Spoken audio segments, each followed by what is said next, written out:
Fala galera, esse é mais um vídeo da série Vida Cristã Normal e hoje eu vou compartilhar um pouquinho com vocês sobre ser discípulo. Mas eu quero trazer aqui na prática algumas reflexões, tudo bem? Comecemos lá na Bíblia quando Jesus vai chamar os seus primeiros discípulos. Eu vou usar aqui minha referência, tá, gente? Para minhas anotações aqui, eu tenho várias anotações. Bom, Marcos 1:14, Mateus 4:18, Lucas 5:1, João 1:35, é quando Jesus começa a chamar os seus discípulos. Para quem não sabe, os evangelhos, eu precisei saber disso um dia, tá, gente? Por isso que eu vou compartilhar isso agora. Para quem não sabe, esses 4 livros, né, Mateus, Marcos, João e Lucas, são os 4 evangelhos. Por que são 4 evangelhos? Né? São os evangelhos de Cristo, eles contam a história de Cristo. Claro que da Bíblia toda faz alusão a Cristo, mas todos eles vão falar de Cristo de uma perspectiva diferente. Por isso talvez você fale, nossa, mas eu já li isso ali. Sim, só que cada um vai contar de uma perspectiva diferente. Fechou? Lucas 5:1, por exemplo, vai contar quando Jesus chama os discípulos depois dele passar pelo deserto e fazer alguns milagres, coisa que não conta lá em Marcos e Mateus. João 1:35 vai falar de uma perspectiva muito legal que eu quero chamar sua atenção aqui. No dia seguinte, João estava ali novamente com os 2 de seus discípulos. Quando viu Jesus passando, disse: "Vejam, é o Cordeiro de Deus." Ouvindo dizer isso, os 2 discípulos seguiram Jesus. Voltando-se e vendo Jesus que os 2 o seguiam, perguntou-lhes: "O que vocês querem?" Eles disseram: "Rabi", que significa mestre. "Onde está hospedado?" Respondeu ele: "Venham e verão." Então foram, por volta das 4 horas da tarde, viram onde ele estava hospedado e passaram com ele aquele dia. O que eu quero chamar sua atenção aqui nesta passagem? Os discípulos de João, aqui está falando de João Batista, os discípulos de João viram Jesus passando. Qual foi a primeira coisa que eles fizeram? Eles seguiram Jesus. Eles foram atrás de Jesus. "Rabi, para onde você vai?" Não me importa para onde você vai, Rabi. Nós vamos com você, nós vamos te seguir." Eles seguiram Jesus e passaram ali o restante do dia com Jesus. E isso é algo muito importante no discipulado. Quando nós vamos ser discípulos, nós precisamos seguir o nosso líder, seguir aquele que nós escolhemos como nosso discipulador ou discipuladora, claro. E em todos os evangelhos, quando Jesus encontra os discípulos, ele diz: "Siga-me, sigam-me, siga-me." Ele está chamando para seguir. E é isso que os discípulos começam a fazer. Eles começam a seguir Jesus, começam a andar atrás de Jesus, começam a ir Jesus por onde quer que ele vá.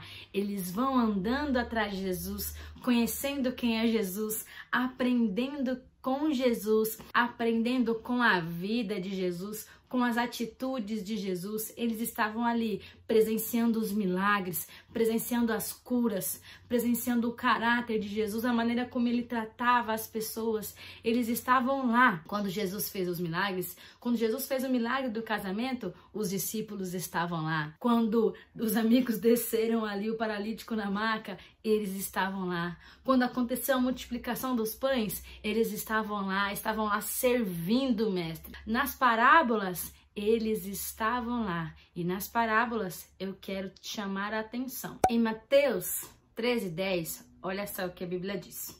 Os discípulos aproximaram-se dele e perguntaram: "Por que falas ao povo por parábolas?" Ele respondeu: "A vocês foi dado conhecimento dos mistérios do reino dos céus, mas a eles não. A quem tem será dado, e este terá em grande quantidade. De quem não tem, até o que tem lhe será tirado. Por essa razão, eu lhes falo por parábolas." Então o Senhor, ele ensinava a multidão, porque além dos 12 discípulos, tinha a multidão, certo? Todo mundo saía seguindo Jesus. Eles começaram a seguir Jesus, eles estavam maravilhados com o que Jesus tinha, com o que Jesus ensinava, com o que Jesus estava fazendo. Então eles iam seguindo, eles iam dando, não importava, gente. Vocês imaginam a quantidade de quilômetros que esse povo andava para seguir Jesus? A multidão. Imagina os discípulos, a quantidade de horas e de quilômetros que esses discípulos andavam para seguir Jesus. E às vezes a gente não quer ir na casa do líder, que é 5 quilômetros da nossa casa, né? A gente tem que melhorar, não é mesmo? Mas as multidões iam seguindo Jesus. E Jesus, ele ensinava por parábolas. Mas o mistério dessas parábolas, para quem esse mistério ele era reservado? Para os discípulos. Depois que a multidão se afastava, o Senhor estava com os discípulos. E ali o Senhor revelava o mistério daquela palavra, né? O que aquela parábola significava. No entanto, depois eles perguntam, mestre, o que essa parábola significa? E aí o Senhor vai lá e explica. Depois o Senhor vem, vocês entenderam o que eu disse? E eles falam, sim, Senhor, entendemos. Então, no discipulado, na intimidade, para quem está perto, é revelado o mistério. Há esse benefício. Por isso, sempre vale a pena ser discípulo, claro, né? Isso vai ficar claro, vocês vão ver que vai ficar claro até o final desse vídeo, que o maior benefício é ser discípulo, é estar perto. Uma outra coisa que faz parte do discipulado é o de ser corrigido. Claro, você imagina, ó, lá em Mateus 16, 23. Jesus estava lá com os discípulos, né? Um tempinho lá, Pedro acaba de confessar, né? O Espírito em Pedro diz quem Jesus é. Ele pergunta quem eu sou e tal. E aí Pedro diz, tu és o Cristo, o Filho de Deus. Revelação, né? Do Espírito, revelação do céu, né? Ali foi o Pedro espiritual que disse isso. Gente, um tempinho depois, olha o que o Senhor vai falar para Pedro. Para trás de mim, Satanás, você é uma pedra de tropeço para mim. E não pensa nas coisas de Deus, mas nas dos homens.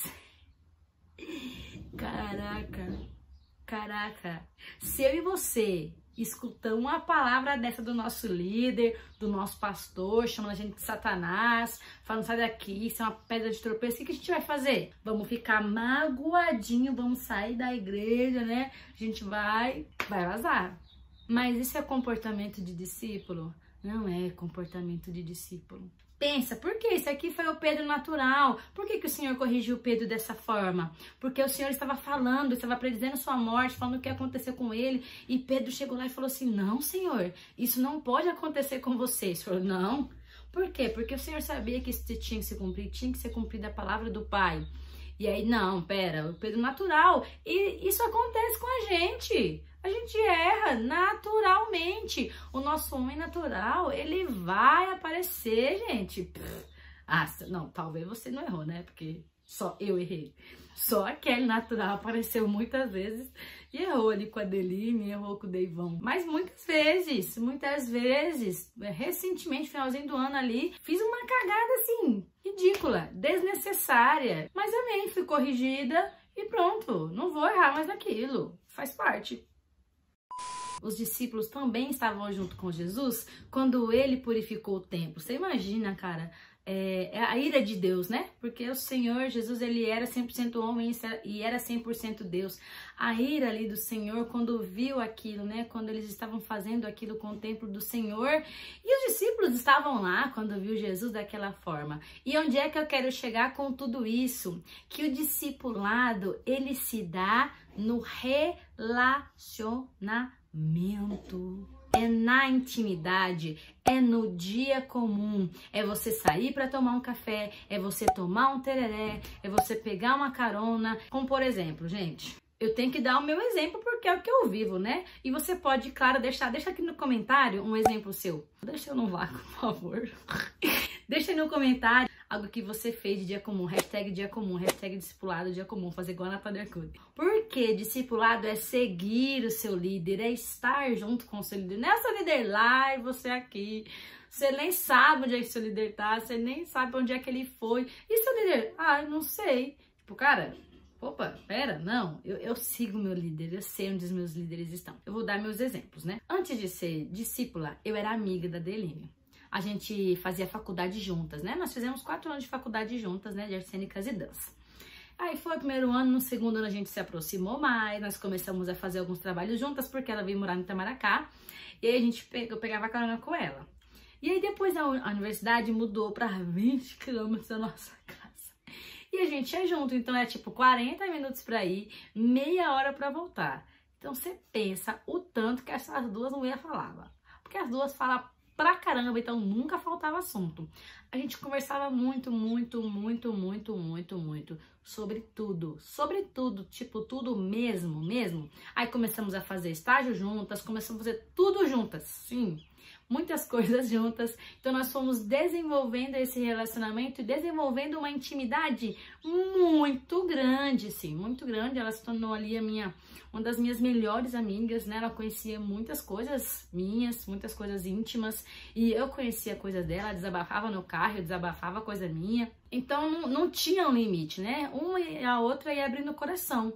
Até que então eu conheci Jesus ali depois de 2 anos que ela estava orando por mim. Eu aceitei, né, participar do encontro, como eu já contei isso em outro vídeo, inclusive, vai lá assistir. Então, gente, antes de eu ser discípula dela, porque depois eu quis, né? Eu quis ser discipulada por ela, eu era amiga dela, né? Assim, e o Senhor me deu essa graça de dividir, né? De saber a hora que eu sou amiga e quando eu recebo uma direção de líder, quando ela é a líder, tá falando, é a pastora falando, me dando uma direção, me dando um conselho. Eu já tinha essa intimidade com ela, eu já seguia ela. Então é tipo, a dele, eu preciso ir no centro, eu comprar tal coisa. Eu preciso também fazer tal coisa. Que dia a gente vai? Aí, tipo, uma idinha ao centro que demoraria meia hora, a gente demora 3 horas. E a gente fala, assim, de tudo. E as duas amam a papelaria, aí a gente vai ver papelaria e vai ver coisa de casa e fica doida com as coisas que vê, vai tomar um cafezinho diferente, fala das coisas da vida e volta no carro, conversa um monte de coisa no carro, entende? Porque esses dias eu até falei pra uma das meninas... Eu falo para as meninas que andam comigo, que é tipo, cara, na hora que a gente estiver andando, se você estiver no carro comigo, você vai ver eu agindo no trânsito, você vai ver a hora que eu estiver brava no trânsito, mas também, quando você estiver andando comigo, você vai ver eu servindo as pessoas na rua, você vai me ver agindo com as pessoas na rua. São nesses momentos, no dia comum, que nós vamos relacionando, gerando intimidade. Não é só sentar do lado, na cadeira no culto. Não é só, por exemplo, indo no GRUD, que é no caso da nossa igreja, que é o grupo de discipulado. Não é só indo na célula, não é só indo no encontro uma vez por semana, que nós, não, eu sou discípulo. Não é só nisso. Entende? Como que isso gera conexão? Como que a gente tem intimidade com o nosso melhor amigo, nossa melhor amiga? É a maior quantidade de tempo que a gente passa junto e que a gente abre o nosso coração. E aí chega no segundo ponto que eu quero trazer, que é da intimidade. Entende? Nós precisamos ter intimidade. Cara, eu e a Adeline, a gente tem lugar de intimidade, assim, que eu não vou abrir tanto, não vou expor tanto, mas assim, é tão profundo que a Adeline conhece os meus choros. E é claro, gente, a gente se conhece há 8 anos, né? Caminhando aí com Jesus há 5 anos, né? 5 anos. Todo relacionamento que tem intimidade, ele é construção, é processo. Não quer ter 2 minutos andando com alguém, você vai ter super intimidade. É processo. E para ter intimidade, o que a gente precisa ser? Vulnerável. Arrancar a máscara do eu sou forte, tá tudo bem. Ai, como que tá? Tá tudo bem. Gente, acho que cada dia tem uma coisa diferente que acontece na nossa vida, né? Algum problema, sei lá. Abrir o nosso coração. Nós precisamos. E aí eu vou para o livro do pastor José Rodrigues. Este livro aqui. É a Ação da Cruz. A Adeline me deu no meu encontro. Então eu li esse livro logo quando eu decidi seguir Jesus. E tipo, ele abriu minha mente sobre o que era ser discípulo, sobre o que era caminhar ali com Jesus. E olha só que ele fala sobre intimidade, na página 16. A intimidade é uma ferramenta de cura. Quanto mais intimidade existir, mais libertação haverá para a alma. O contrário também é verdadeiro. A incapacidade de nos relacionar intimamente com outras pessoas gera uma enorme opressão emocional. Quer dizer, a incapacidade de se criar intimidade no relacionamento aponta para uma alma doente e carente de libertação. E a gente pode pensar, né, na libertação no sentido de um processo de restauração. Por que eu não consigo abrir meu coração, né? E daí você vai precisar de um esforço. Porque você nunca teve isso. Eu sempre, pra mim é um pouco mais fácil, porque desde criança eu sempre fui assim, eu falava tudo pra todo mundo, né? Então eu tive que aprender a me controlar. Eu tive muitos relacionamentos, tipo, íntimos, né, com pessoas, sempre tive muitas amigas, né, melhores amigas ali, assim, né? Então pra mim é mais fácil me abrir com as pessoas. E claro que cada um é um, e tem as suas dificuldades, não quero diminuir aqui, né, as dificuldades, as fragilidades de cada um. Então talvez você vai precisar se esforçar mais, né? Mas cara, quando eu vejo que tem numa dificuldade, que tem um trem assim, eu vou pra cima. Aí a Adeline sabe, o papai falou assim, cara, você sabe que eu vou pra cima disso aqui igual uma leoa, né? Falei, isso aqui não vai me paralisar. Isto não pode ser algo que vai me impedir de viver o que o Senhor tem pra minha vida. Tá entendendo? Não vai me impedir de viver o propósito de Deus, não vai me impedir de chegar mais perto de Jesus, de conhecer quem Jesus é. Então, a intimidade que eu preciso ter, então, peraí, tem que morrer um pouquinho? Então, vem cá. Vamos morrer um pouquinho, fiota. A intimidade, ela vai nos trazer cura, porque vai trazer confronto, vai encontrar áreas da nossa vida que às vezes a gente não percebe, porque a gente vai precisar se expor e isso vai gerar cura. Gente, no relacionamento, na intimidade com a Adeline, eu encontrei áreas que eu falava assim, meu Deus, com o Deivão a mesma coisa. Eu lembro que ele enchia o saco, ele falava assim, cara, você acha que você é bonita? Porque eu sou lindo, né? Ele falou isso pra mim, eu perdi as contas. Mas, tipo, 557 vezes. Ele falou muitas vezes. Mas era um tipo de brincadeira com fundo de verdade. Porque eu precisava passar por um processo ali de restauração, de identidade ali. E, cara, aí depois ele começou a falar assim, eu sou, né, que você sabe. Então ele parou de falar, mas era porque intimidade. Outra coisa da intimidade, né, no meu relacionamento com o Deivão. Há uns anos atrás eu bati o carro dos meus pais, né, uma mulher parou na fila paralela, aí eu bati no carro dela e era de madrugada, tava vindo de uma comunhão, né, com a confraternização do grupo que eu dançava, e aí eu fui pra casa, e eu cheguei em casa às 5 horas da manhã, e eu sabia para quem eu podia mandar mensagem. Eu sabia quem estava acordado. Mas como é que eu sabia que o Deivão estava acordado? Porque eu tinha intimidade. E eu sabia que ele acordava às 4h30, 5 horas da manhã. E eu sabia que por causa da nossa intimidade, eu podia mandar mensagem para ele para receber, né? Uma mensagem ali de conforto, uma mensagem de carinho. E eu mandei mensagem para ele. Eu sempre gosto de contar isso. Por causa do quê? Por causa da intimidade. Então, tudo isso é o quê? É uma via de mão dupla. Não adiantaria nada, né? Não adianta nada se o Deivão me procurar, daí ele me procurar, quisesse vir atrás de mim e eu não fizer isso de esforço para ser discipulada. Não adianta eu querer discipular alguém e essa pessoa não querer ser discipulada. Por quê, gente? É igual querer ensinar alguém que não quer ser ensinado. Não vai acontecer. É igual uma amizade. Cara, um manda mensagem, outro manda mensagem, tá tudo bem, eu tô aqui. Oi, como é que tá? Oi, não tô bem. Oi, como é que foi seu dia? Sei lá, sabe? Uma coisa assim aleatória. Oi, aí você manda um meme, manda um TikTok aleatório, né? Adeline, ela ama mandar uns vídeos engraçados, umas patifaria. Entende? É uma via de mão dupla, então não espere só receber, só ficar lá como um depósito, né? Como uma xícara lá esperando receber. Ah, tô aqui esperando meu líder me procurar. Não, você faz o discipulado acontecer. Você é discípulo, você segue, você gera conexão, você gera intimidade, você marca um café, você faz o trem acontecer. E aí eu quero chegar num outro ponto, que é a diferença entre ser servo, que é o discípulo servo, tem o discípulo que é o discípulo amigo e tem aquele que é só multidão. Gente, multidão não é discípulo. Só para deixar bem claro, e eu já vou te mostrar isso aqui na palavra. Pastor José Rodrigues, lá no livro também, ele vai falar sobre Marcos. Que Marcos, ele foi um servo. Ele, que escreveu ali, né, o Evangelho de Marcos, ele dá a perspectiva de Jesus de servo. Se você quer ver ali Jesus como um servo, né, que ele é a nossa grande referência de servo, você vai ler Marcos. Ele é quem mais vai falar do Senhor como um servo. Então, porque depois que Jesus morreu, ele começou a seguir Paulo e Barnabé para ser servo. Ele começou ali a ser discipulado. O pastor José Rodrigues diz que a palavra discípulo ela está intimamente ligada com a palavra serviço. Você precisa ser servo. E como eu disse, quem que é a nossa referência? Cristo. E Cristo foi o quê? Servo. Ele que era Deus, que se fez o quê? Se fez o menor, que lavou os pés dos discípulos, que veio para servir e não para ser servido. Então, cara, levando ali então precisando de alguma coisa, eu estou disponível, tanto, né, no nível pessoal, quanto no nível ministerial. Será que seu discípulo sabe que pode contar com você? Porque é nesse relacionamento, é nesse seguir, é nessa intimidade, é nessa via de mão dupla que a gente vai percebendo com quem a gente pode contar. Ah, isso aí vai servir. Para quem a gente pode mandar uma mensagem, para quem a gente pode ligar, para pedir ajuda, para contar com o serviço. Tipo, ai, vai acontecer uma ação, precisamos de tantas pessoas, precisamos de todo mundo. Pô, vou convocar aqui. E aí, é muito legal, tem um versículo aqui que diz que a multidão, eu fiquei impressionada na hora que eu li isso, porque parece que eu nunca li isso aqui. Em Mateus 22:33 diz: ouvindo isso, a multidão ficou admirada com o seu ensino.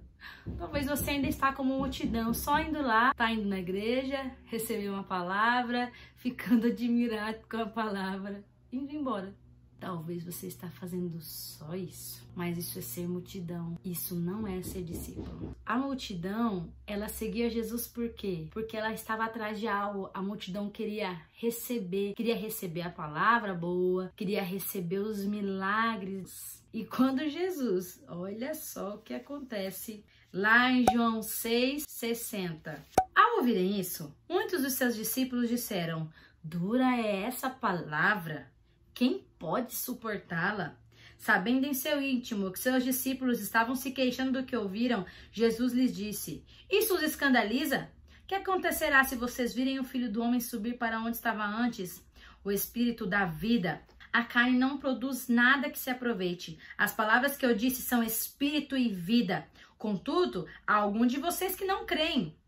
Pois Jesus sabia desde o princípio quais deles não criam e quem o iria trair. E prosseguiu: é por isso que eu disse a vocês que ninguém pode vir a mim, a não ser que isto lhe seja dado pelo Pai. Daquela hora em diante, muitos dos seus discípulos voltaram atrás e deixaram de segui-lo.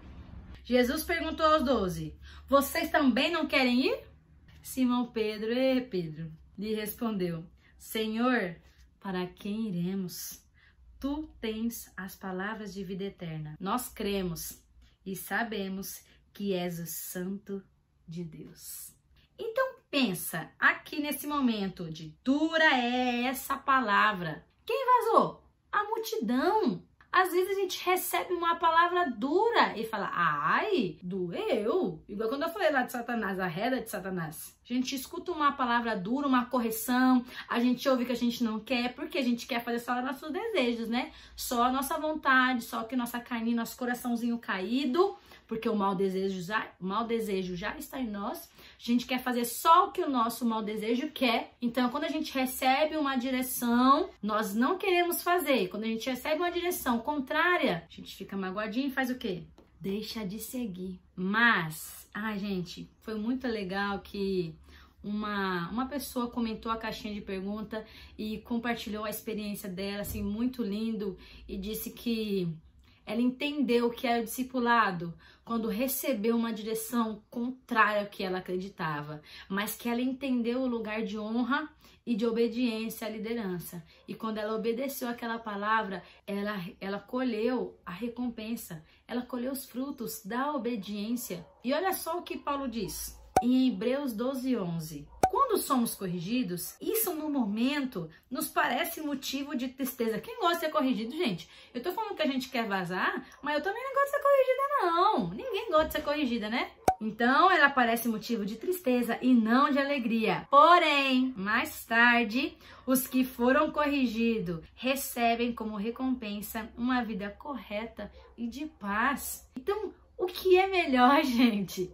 Esse prazer passageiro de fazer o desejo, a satisfação da nossa carne ou uma vida de paz? Porque, gente, há uma cobertura na obediência sobrenatural, gente. Tá no mundo espiritual essa coisa. Entende? Então, quando você obedece ali essa autoridade, ainda que a correção, ainda que a palavra seja dura, quando você suporta e recebe aquela palavra dura, obedece, cara, isso vai gerar uma recompensa, isso molda o nosso caráter, faz com que a gente fique mais forte, faz com que a gente se pareça cada dia mais com Jesus. Então, seguir Jesus exige de nós, exige esse sacrifício, né? O de ser discípulo vai exigir da gente. Não vai ser só oba-oba, né? Só fazer o que a gente quer, a hora que a gente quiser. Bom, eu disse que tenho servo, mas também tem esse lugar de amiga. A Adeline tem falado isso bastante, que ela não quer discípulos servos, ela quer que os discípulos sejam amigos. Ela falou, não aceito menos que isso, tem que ser amigo. Que, gente, só uma pessoa que vai no grude que senta, eu também quero que as minhas discípulas sejam minhas amigas, pessoas com quem eu posso contar, com quem eu posso abrir meu coração, elas que também possam contar comigo, que a gente vai conversar. Ai, não tenho amiga. Poxa, eu sou sua amiga? Cara, a Adeline é minha melhor amiga, né? Ela conhece profundezas do meu ser. E por que eu tô falando dessa diferença entre servo e amigo? Olha o que Jesus disse lá em João 15:15. Já não os chamo servos, porque o servo não sabe o que o seu senhor faz. Em vez disso, eu os tenho chamado amigos, porque tudo que eu ouvi de meu pai, eu tornei conhecido a vocês. Gente, isso é incrível. Cara, o servo é esse lugar que só que o chefe, o patrão, né, dá ordem, fala, faz isso, faz aquilo outro, e vai ali só obedecendo, né, só vou servir. Não, cara, o amigo, essa pessoa íntima, que conhece o coração, como eu disse, que conhece o choro, que conhece a voz, que conhece o íntimo, que compartilha. Entende? O amigo que tem essa intimidade, que tem esse approach, esse aconchego, né? Jesus está falando ali, tudo que eu conheço do Pai, eu trago para vocês me conhecem, sabem o que eu estou fazendo, não está fazendo ali no escondido. Então o amigo sabe o que o outro amigo está fazendo, os amigos sabem o que eu estou fazendo, quais são os desejos do meu coração, os meus sonhos, coisas que eu desejo, né? Então é isso. Não sou serva da Adeline, eu sou amiga dela. Eu sirvo ela porque eu sou discípula, mas eu sou amiga. Então será que nós temos sido servos, amigos ou multidão? E é muito importante enfatizar isso aqui. Cada discipulado tem a sua especificidade, tem a sua singularidade, tem a sua particularidade. O meu discipulado com a Adeline não é uau, seu discipulado é o melhor de todos. Não. Ah, seu discipulado é o padrão. Não. Nem como professora eu gosto de dizer que tem coisas que são padrão. Esses dias eu tava dando o curso e falei, gente, isso aqui não é um padrão. Isso aqui é como eu tenho feito. Então você pode criar o seu jeito de fazer. Eu estou compartilhando a minha experiência, o que eu tenho feito. Cada um vai ter a sua singularidade, gente. Os discípulos de Jesus, cada um era de um jeito, cada um tinha a sua característica. Por que que o discipulado não vai ser igual? Porque cada ser humaninho é singulares. Porque cada ser humaninho tem a sua particularidade. O Senhor nos fez particulares, individuais. Por exemplo, lá uns discípulos de Jesus tinha um sanguíneo, tinha um discípulo que falava tudo, que ia lá, que cortou a orelha do servo, tinha o que cuidava das finanças, tinha o traidor, né? Tinha o que duvidava, ué, será que é você mesmo? E tinha o amoroso também. Então, os discípulos vão ter a sua característica, certo? Deixa isso bem claro. Como, por exemplo, lá em Mateus 17, ele chamou 3, Pedro, Tiago e João. Eles estavam mais perto, eles tinham uma intimidade, um relacionamento diferente com Jesus. Então, eles desfrutaram do que, gente? Benefícios. Cara, eles viveram, imagina, gente, ver a transfiguração de Jesus, ver os caras ali, mas Abraão falar, não, senhor, peraí, vamos fazer uma tenda aqui pra vocês ficarem, meu Deus. Pensa, que loucura viver aquilo, o benefício de ter vivido aquele momento. Mas esses que viveram esse momento do benefício foram os mesmos 3 que quando o Senhor foi lá no Getsemane, no jardim de Getsemane, o Senhor falou, vigiem enquanto eu vou orar. Foram os que dormiram. O Senhor falou, cara, vocês não podem vigiar aqui enquanto eu, por 1 hora, só por 1 hora. E devem levar 3 ralos de uma vez, né? Porque eles são humanos, né? Porque eles também erram, né? Porque o Senhor também estava ali como humano. E ainda assim, também entre os discípulos, havia discussão de quem seria o maior. Quem será que é o maior? E a gente vê isso na onde, né? Mateus 20, 21 e Mateus 18, Lucas 9, 46. É isso, gente, que eu escrevi aqui? Isso é. Quem sentaria à direita e à esquerda de Jesus? Mas o que a Bíblia diz sobre o maior? O que Jesus diz sobre o maior? Lá em Marcos 9:35. Assentando-se Jesus, chamou os 12 e disse, se alguém quiser ser o primeiro, será o último e servo de todos. Fim. Então, quem quer ser o primeiro, tem que ser o quê? Tem que ser o servo. O discipulador, o líder, ele é o quê? Ele é servo, então ele não é aquele tipo... Não é aquela pessoa que está longe, que está no pedestal. Não deve ser essa pessoa que está longe, né? O discipulador serve. Maior é o que serve. Então, todos nós estamos nesse lugar de servo. Você quer ser o maior, você tem que ser o que mais vai servir. O discipulador vai ser aquele que também vai te servir. Eu espero que você encontre em Jesus. Se preciso, ore. Vá para o seu quarto. Se você está num lugar de multidão, né? Vá para o Senhor, vá para os pés da cruz. Fala, Senhor, me ajude. Eu quero ser discípulo. Além de servo, eu quero ser amigo. Me ajude a ser amigo, né? Além de ser seu discípulo, Jesus, eu quero ser discípulo do meu líder. Eu quero gerar intimidade. Eu quero seguir. Eu quero ter a minha característica. Me ajude. Então, que você possa seguir, que você possa abrir o seu coração, né? Seja vulnerável. Tenha intimidade, tire as máscaras, seja verdadeiro, encontre o seu lugar como discípulo, crie o seu relacionamento com o seu líder, com a sua liderança, né? A gente aprende a ser líder quando a gente aprende a ser discípulo. Se a gente não aprender a ser discípulo, a gente não vai aprender a ser líder. Dificilmente, né? A gente vai ter dificuldade como líder quando a gente tem dificuldade em ser discípulo. Então, eu espero muito que esse vídeo possa abençoar você. Bem, um beijo. Deus te abençoe.